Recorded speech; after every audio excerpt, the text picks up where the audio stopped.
This could be us. So back to what I was saying. Could be us.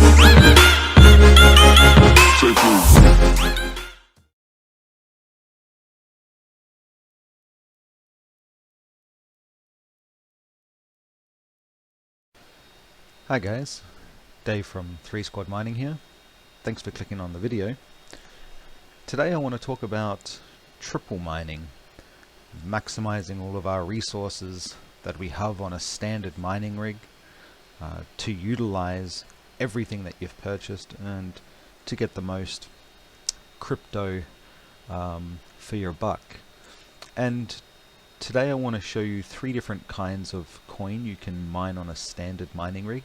A standard mining rig being a motherboard, a CPU, RAM, all of the normal computer parts, and the graphics cards, either in a enclosed case or in an open mining frame. So I'm not talking about ASICs here, I'm not talking about FPGA or anything like this. I'm talking predominantly about GPU mining and what we can do on a rig. So today I would like to talk about these 3 things here. Ethereum, TON, and Pulsar. Now, as you know, Ethereum is a GPU mineable cryptocurrency. TON is also a GPU mineable cryptocurrency, which is the open network. It was the crypto created by the same developers of Telegram, and some CPU mining going on here with a new kind of coin called Pulsar. You might have seen Pulsar on some other channels and how it's being mined at the moment. It's currently around 2.5 cents per Pulsar coin. So at this particular point in time it's relatively new, but we're seeing some really good return on investment since it launched. So yeah, with all of the rigs that we have here in view, so we've got 6 rigs that we're currently running, 39 GPUs and 18 CPUs. Now 18 CPUs isn't relating to 18 physical CPUs, it's relating to the threads that we're utilizing within those CPUs. And if we have a look at one of our rigs here, you can see that on this particular rig we're mining both Ethereum on the GPU and we're mining TON just underneath it, which is Ethereum here, and here's our SHA-256 TON. And you'll notice another one here called curve hash, and curve hash is CPU mining. So we're using both mineable resources within our rig in order to triple mine. Now if we put power consumption aside for a moment and just look at the yield value here, using one rig in order to generate 3 different types of coins is certainly going to be a more profitable venture than just one coin, even if we're giving it 10 or 20 more watts, for example, per card or overall on our system, depending on how you would like to run it. In this example here, I would just like to show you this one particular rig here. As you can see here, 5 3060 Ti's, and here are my settings for these 3060 Ti's here. We run the core a little bit higher in order to account for the fact that we're running TON, and we're running the standard memory that we would run on these particular Hynix cards in order to obtain relatively the same amount of ETH. And I'll show you the flight sheet for this in a moment. But you'll also notice down here our CPU temperature is a little bit higher, and our load average is definitely higher than if we weren't CPU mining. Now on this particular machine here, this is an Intel Core i3-4130 at 3.4 GHz, and this actually has 4 cores and 4 threads. It is possible to have double the amount of threads it is in cores, but in this particular model it's the same. What we do here is the GPUs and the machine and the operating system, in this case Hive on this particular machine, of course needs some processing capability in relation to its CPU. So we need to allow one thread free on each of our CPUs that are mining in order to be able to very stably run our operating system without it being at 100% load all of the time. And again, I'll show you how to do that in the flight sheet. Likewise, if we were to have a look at one of my other machines that we've got here, this is one that I've just configured the other day. It's 3 3060s, the light hash rate versions, but they do quite well on Ethereum and TON at these particular settings here. 1500 core, 1800 mem with a 150 power limit. They actually never hit that power limit, but because they're mining TON and they do the auto configuration, or at least Gminer does the scaling up and scaling down, I want to have a little bit of room to wiggle with those particular cards. And you'll notice this is a little bit hotter. It's because here we're running the i5 9600KF CPU. It runs a higher megahertz core clock, and overall it's a more powerful CPU with a higher TDP. It's also running 6 cores and 6 threads, and at the moment we're running 5 of those threads out of the 6. Interesting to note that this machine is also water cooled as well, this CPU. It has an AIO on it in order to maintain that. If you were to throw a standard heatsink and fan on this, especially a standard Intel one, which I've tested, this CPU temperature goes up to around 85 degrees, leveling off at around 84, and sometimes even bursting up to 90, 91, which is not a safe level at all. You really want your CPU temperatures to ideally be under 70 degrees when CPU mining, and obviously you want to get them as low as possible without having to spend a fortune on cooling. It also is the case that on most mining rigs, at least the individual mining frames that you buy, there's often not a lot of room for a big tower CPU cooler, something like a Noctua, one of the big CPU coolers with the double fans, for example. So yeah, this has an AIO on it, which are perfect for mining rigs and CPU cooling. Although I must say, very, very difficult to mount a radiator if you if you have one of the smaller mining frames. So what I'd like to do is quickly hop into the flight sheet for this and show you how I've configured it, bearing in mind that you don't need to mine Ethereum and TON on your GPUs. It can be Ethereum and Lithium, or a whole range of other different combinations that miners have released today. But the way that I've done this here is, if you just create a new flight sheet, for example, I'm using Gminer here. So I've got Ethereum set up for my main coin, going through my main MetaMask wallet and mining to Ethermine here, and my dual coin is set to TON, my TON wallet, and my mining pool of choice, which is ice mining. I'll throw a link in the description below so you can have a quick look at them. I think it's the best pool out there, to be honest. They have a wonderful Discord channel and Discord community, which I'll place in there as well, and the administrators there, especially Greg, is really reactive to your comments, and really helpful in general about how to configure everything, how to get it set up, and yeah, just a wonderful bunch of people. So this is one particular miner doing both things. So Gminer is taking care of Ethereum and TON, and then we've added another miner here for Pulsar, and we're using SRB Miner Multi for that. This is running a one rig, multiple miners within the user interface. So just with the miner config up here for Ethereum, ET hash. With Gminer it's a little bit weird. You need to select ET hash from the top here, not just ETH. So there's ETH and there's ET hash. ET hash is the one you need to select. Standard wallet and worker name template, which you can get by clicking on the information tab here. The pool server, which is the URL host, again informational tab. The port, informational tab. And then for our second algorithm here, we're just leaving this particular area blank because we've filled it in behind. We're selecting the pool, the port, And very importantly for gminer, you need to add this extra config argument for the dworker, otherwise it doesn't pick it up on many secondary mining pools. And then for our second coin here, we've set up a new miner. If we go into setup miner config here, the hash algorithm for Pulsar is curve hash.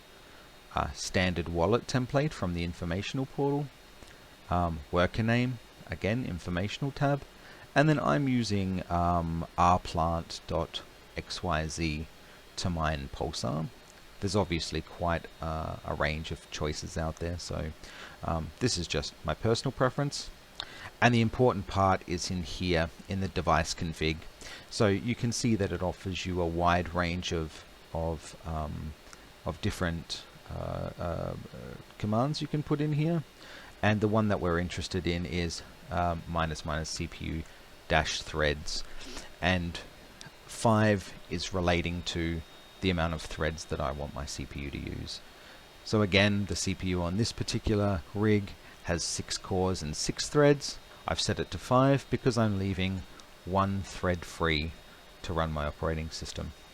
So if once you've done that configuration there, you can give it a name and go ahead and save it, and then you can apply it to one of your rigs and utilize those 3 resources all in one. So with ice mining, which is TON coin, this is it here, icemining.ca, and the address up here is just my address. But of course I'll leave a link in the description. You can take out that section there and you can place your own address in there in order to see your statistics. So you can see my 5 rigs are mining here, TON. One of my rigs in the setup that you saw before, I have 6 rigs going there, but one of those is just mining Ethereum. It has 2060 supers on there, and to be honest with you, I think you get about 200 mega hash of TON, and for the power and the load that you put on the core, it's just simply not worth it in my opinion. So we're doing 37.6 gigahash, and as you can see, we've set a minimum payout here of 20, and it's going along quite nicely. We've been paid out 152. We've earned 152 TON so far. It's doing pretty good on the charts as well. I think at about $1.80 or $1.90 at the moment. So that's ice mining. Next one is rpool, which is just pool.rplant.xyz. Description again will be below, and this is for the CPU mining for Pulsar. So you can see here I've got all of my rigs online here. It tells you what they're doing. You've got your hash rate up here, and you've got your averages over time, income by day, etc. Really a solid pool as well. Obviously they offer quite a lot of altcoins here, mineable things. Also check that out. So I just want to show you how it looks within the miner itself. So I'm just going to log in here.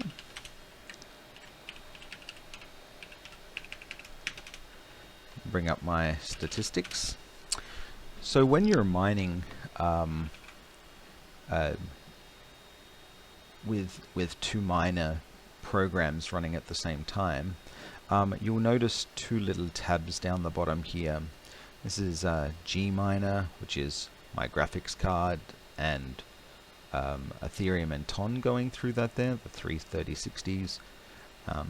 And then you'll notice down here there's a second tab within the GUI, and that's SRB miner, and you can get to that by holding down Control and hitting A for alpha twice. So Control AA, and that will flick between these 2 miner screens. And you can see here that this particular CPU is doing nearly 40 kilohash a second. Again, this is water cooled. That CPU just is insanely hot when put under constant load, so I thought it was the best way to go. You can get yourself an AIO, by the way, for around 50 to 60 euros on the cheap side of things. from somewhere like Amazon.de or a second-hand one even for 40, all the way up to quite a nice 240 mil one for just under 100 euros. I've only gone for the 120 mil version simply because of space on a mining rig. I don't have a lot of space to mount a radiator and 220 millimeter fans. But even if I did, I think it wouldn't be so necessary for this particular CPU. Perhaps if you had one of the higher end AMD ones or a Threadripper or something like that, you're certainly going to need a little bit more. So that's what it looks like. Yeah, triple mining. Make the use of all of your resources. Focus on getting everything set up first, your dual mining setup, then focus on adding your CPU miner after that. And after you've done that, then I would suggest to go ahead, hop into the individual BIOS if you can. You can play with your overclock settings in relation to your CPU. Maybe you can undervolt it, maybe you can overclock it. The same as you work with GPUs, just on a different scale with CPUs, of course. You want to min-max it. You want to minimize the power that you're consuming, but you want to maximize, of course, the mega hash output that you're mining at.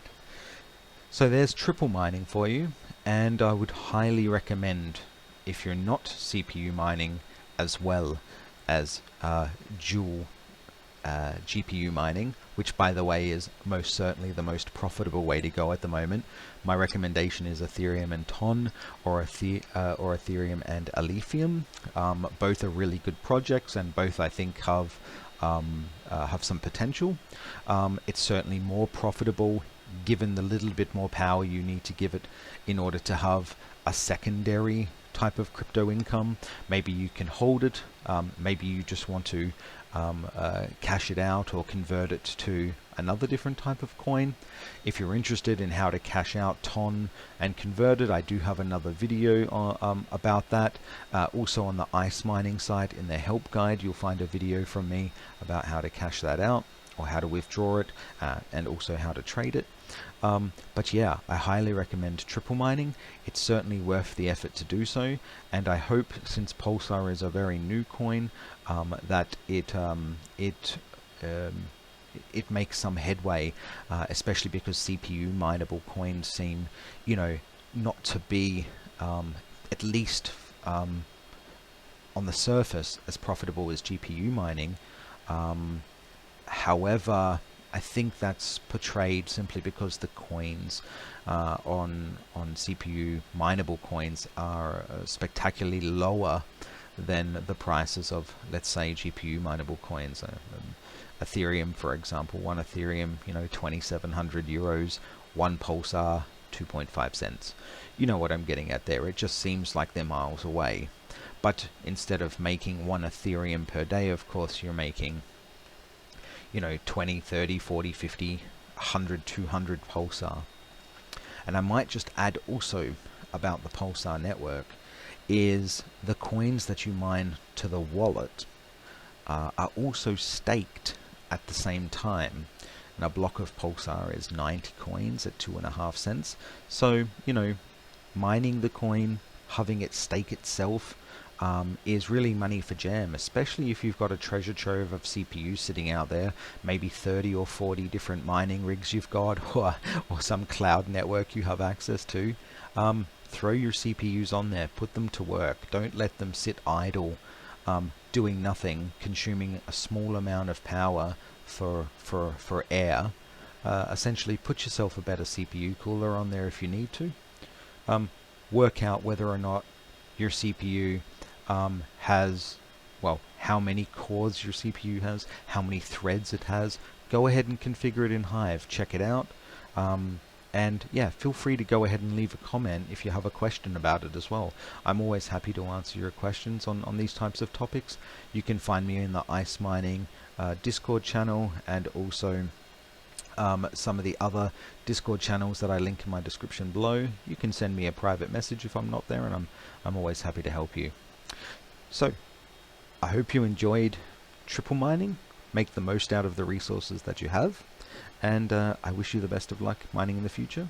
And yeah, thumbs up. Thanks for the watch, and like and subscribe if this is the first time you've come across this idea, or maybe it's old news, but you know, you enjoyed watching it anyway.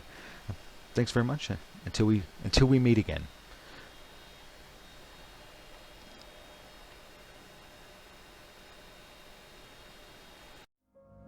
Raindrop, drop top smoking, no cooking the hot pot.